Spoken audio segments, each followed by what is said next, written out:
warahmatullahi wabarakatuh. Kita kembali lagi di aplikasi Sidindo, Sinau Bahasa Indonesia.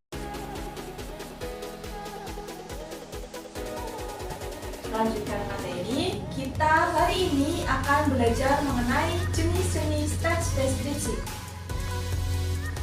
Anak-anak, ternyata setelah tadi kalian mempelajari mengenai pengertian teks deskripsi, ternyata teks deskripsi itu memiliki beberapa jenis. Apakah ada yang tahu mengenai berapa jenis teks deskripsi? Tidak, Bu. Oke. Oleh karena itu, mari kita belajar mengenai jenis-jenis teks deskripsi. Jenis teks deskripsi itu dibagi menjadi dua, anak-anak. Yang pertama, teks deskripsi explanatory, yaitu merupakan teks yang memberikan penjelasan suatu topik secara rinci atau detail. Kemudian ada teks deskripsi sugestif, yaitu teks yang merupakan berusaha untuk menciptakan suatu penghayatan terhadap objek melalui imajinasi para pembaca. Nah, di sini ada contoh teks deskripsi explanatory. Tadi di awal itu sudah dijelaskan bahwa teks deskripsi explanatory adalah teks yang menjelaskan objek secara rinci. Di sini kalian bisa lihat di layar, itu ada teks deskripsi berupa kucing. Di situ teks deskripsinya itu menggambarkan hewan kucing itu seperti apa, harus dijelaskan secara rinci. Contohnya, kucing adalah hewan yang memiliki hewan mamalia yang umumnya ditemui di berbagai belahan dunia. Jadi harus dijelaskan secara rinci. Nah, untuk itu anak-anak, supaya kalian bisa memahami teks deskripsi kucing, hewan kucing dengan lebih paham, kalian bisa menyimak link video yang sudah disediakan di bawah. Kemudian, contoh teks deskripsi sugestif itu teks yang menggambarkan harus supaya pembaca itu seolah merasakan yang ada di tempat tersebut. Seperti contohnya ketika kalian berkunjung ke pantai. Jadi itu bisa dibuat untuk menjadi teks deskripsi. Jadi teks deskripsi sugestif disebut teks deskripsi sugestif karena membawa pembaca seolah merasakan apa yang ditulis oleh penulis. Kemudian ada cara mendapatkan informasi penting dalam teks deskripsi. Yang pertama, apakah anak-anak tahu bagaimana cara mendapatkan informasi penting dalam teks deskripsi? Belum, Bu. Oke, oleh karena itu mari kita belajar bersama-sama. Yang pertama itu ada membaca keseluruhan teks deskripsi. Jadi anak-anak, tadi kalian misalkan sudah disediakan teks deskripsi.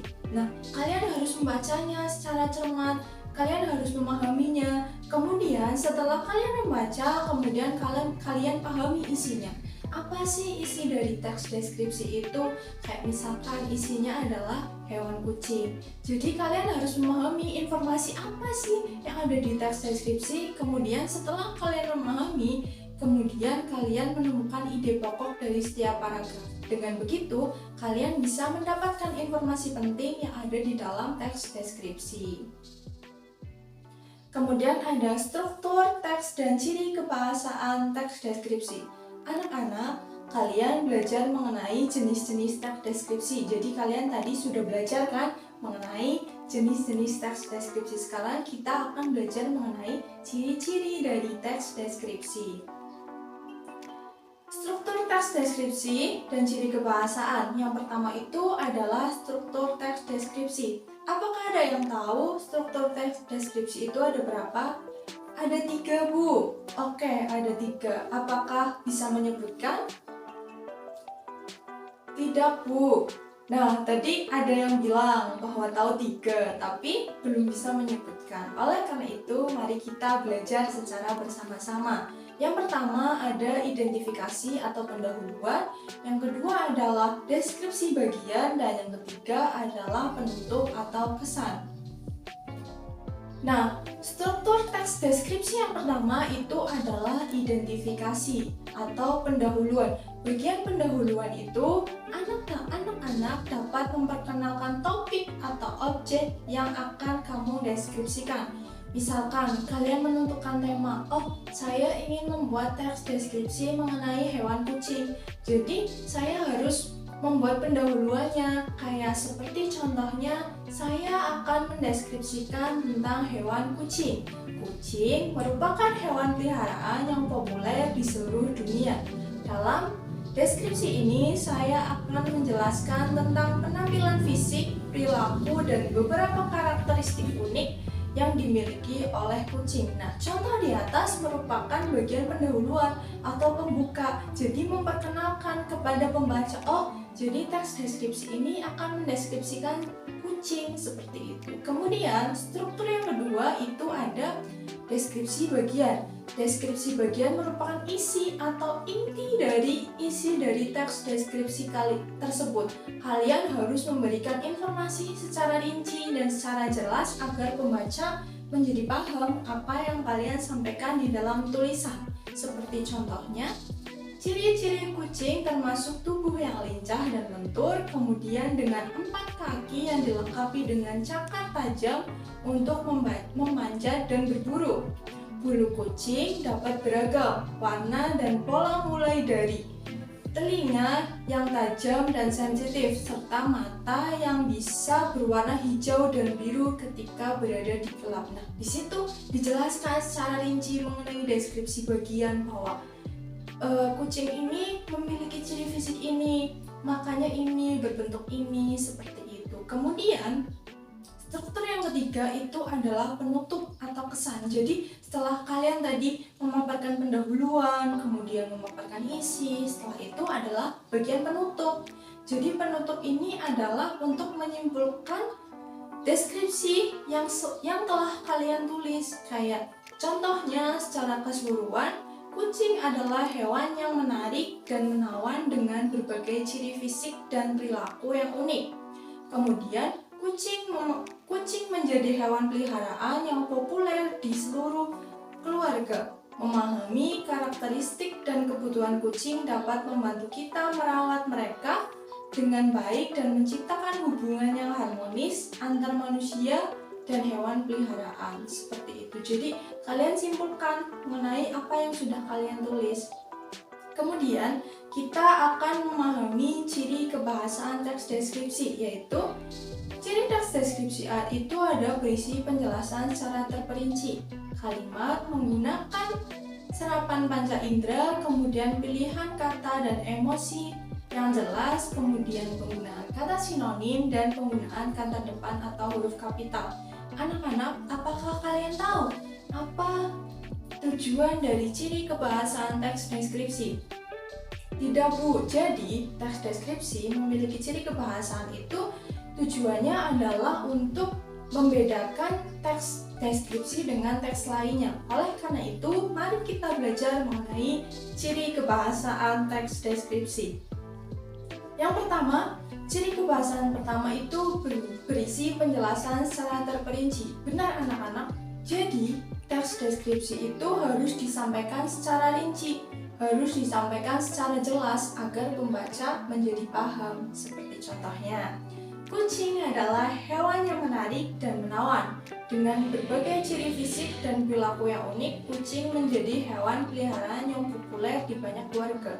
Nah, itu merupakan penjelasan secara terperinci mengenai kucing. Kemudian ciri kebahasaan yang kedua itu ada kalimat menggunakan serapan panca indera. Tadi di video yang sebelumnya anak-anak sudah belajar mengenai teks deskripsi. Ada contohnya, pemandangan desa itu memiliki udara yang sejuk hingga membuat paru-paru menjadi lebih sehat. Nah, itu menggunakan serapan panca indera, yaitu indera penciuman, seperti itu. Kemudian ciri kebahasaan yang ketiga itu adalah pilihan kata dan emosi yang kuat dalam teks. Jadi anak-anak, kalian tadi sudah mempelajari ada ciri-ciri teks deskripsi itu harus menggunakan bahasa yang baku. Jadi ketika kalian membuat teks deskripsi itu harus menggunakan bahasa yang kuat dengan pilihan kata, pilihan emosi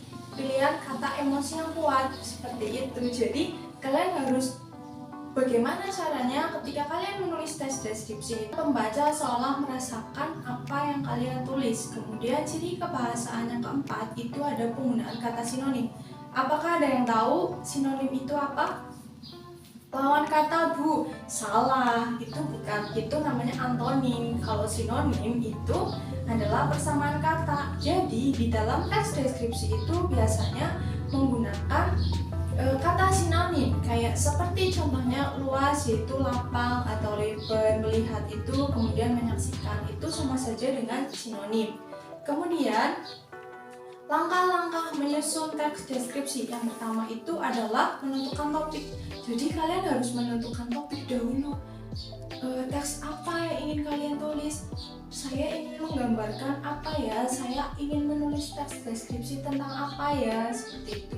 Kemudian setelah kalian menentukan topik, kalian menentukan tujuan penulisan. Tujuan penulisan ini untuk apa? Oh iya, saya ingin menulis teks deskripsi ini supaya orang-orang tahu mengenai keindahan desa ini, seperti itu. Kemudian ada mengumpulkan informasi atau bahan. Jadi ketika kalian ingin menulis teks deskripsi, kalian harus menemukan informasi, kayak misalkan kalian bertanya kepada orang yang berada di wilayah tersebut. Kalian harus mensurvei, kemudian membuat kerangka tulis. Setelah kalian mengunjungi desa itu, kalian tulis, oh iya, yang ingin saya tulis ini mengenai misalkan gunungnya tinggi, kemudian tanamannya hijau, seperti itu. Kemudian menggabungkan kerangka tulisan. Jadi setelah kalian tadi menyusun apa saja yang ingin kalian tulis, kemudian kalian kembangkan menjadi teks deskripsi yang utuh. Kemudian setelah itu barulah menentukan judul.